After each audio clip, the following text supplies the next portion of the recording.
Staying on board while the sharks enjoyed their lunch was a good idea. I figured I'd need all my limbs intact to hop back in and dive on another site where I was told to expect to see something special.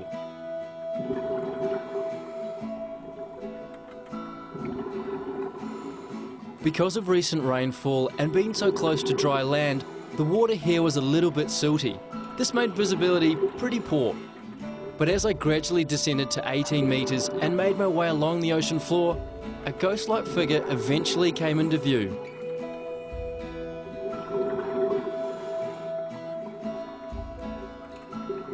This near-perfect wreck is of a World War II Japanese fighter plane called a Zero.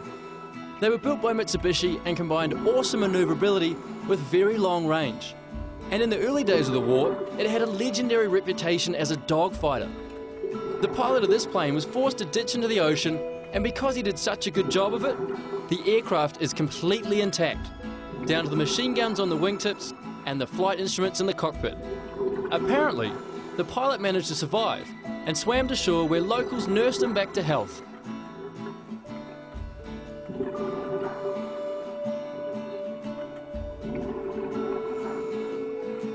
Throughout Papua New Guinea, there are countless other wrecks and remnants of the war, many of which lie undiscovered below the surface of the ocean or cloaked in thick jungle.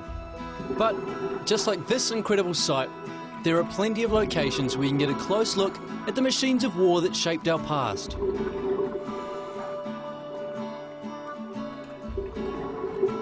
I find experiences like this to be deeply moving. Every time I see a monument or war memorial, I can't help but get a lump in my throat and think about all the lost lives and sacrifices that others have made to give me the fantastic life I enjoy today.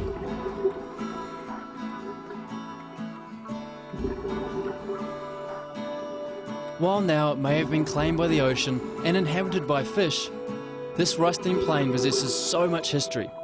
It's pretty amazing. Back on shore, and it was time to relax and unwind after my day of diving. If you've ever dived before, you know that it can be really tiring and leave you in need of a bit of a nap.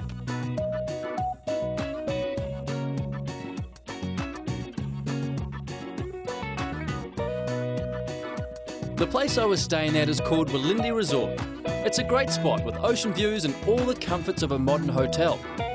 You could almost call it a hidden oasis, perched in a sheltered bay and surrounded by tropical rainforest.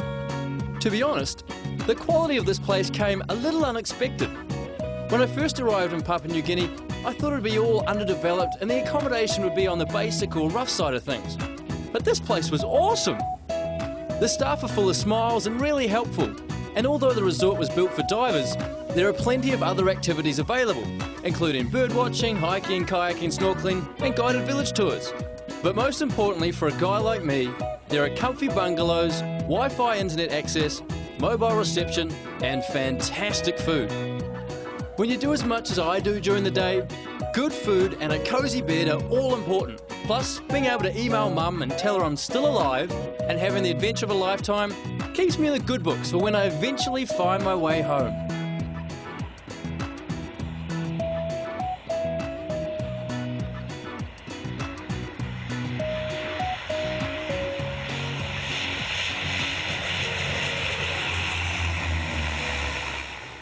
An early rise the following day saw me leaving Hoskins on a 45-minute flight to the town of Alatau and the picturesque region of Milne Bay, located on the eastern tip of mainland Papua New Guinea.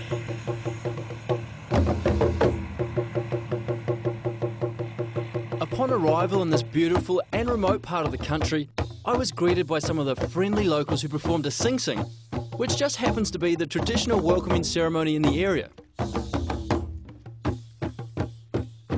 For hundreds of years, tribal groups from this and other parts of New Guinea have been performing sing-sings as a way of sharing their culture, music and traditions. In the past, they were usually done at tribal gatherings.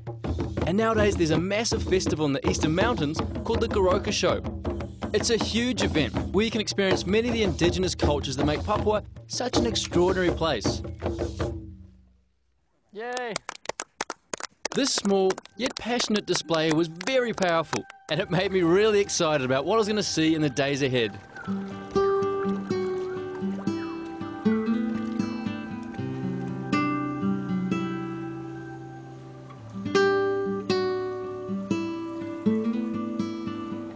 in Milne Bay, I was lucky enough to stay at the newly built Driftwood Resort. It's another of those unexpected gems that made my time in Papua so comfortable. It was built primarily for game fishing, hence the really big boats you can see at the end of the wharf, though they offer plenty of other activities. Best of all, it provides the perfect place to base yourself before exploring the spectacular area that surrounds.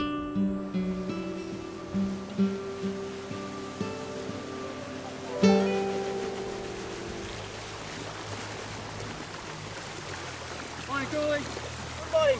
How are you? I'm very well. How are you? Fine, thank you. You ready to go? I'm ready to go. Okay.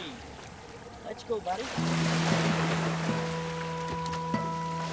The easiest way to get to know the region is to contact Milne Bay Magic Tours. Now, these guys are the local experts, and my guide Cooley was honestly one of the funniest guys I've ever met. He was a wealth of knowledge, and he gave me an insider's tour of the beautiful Milne Bay.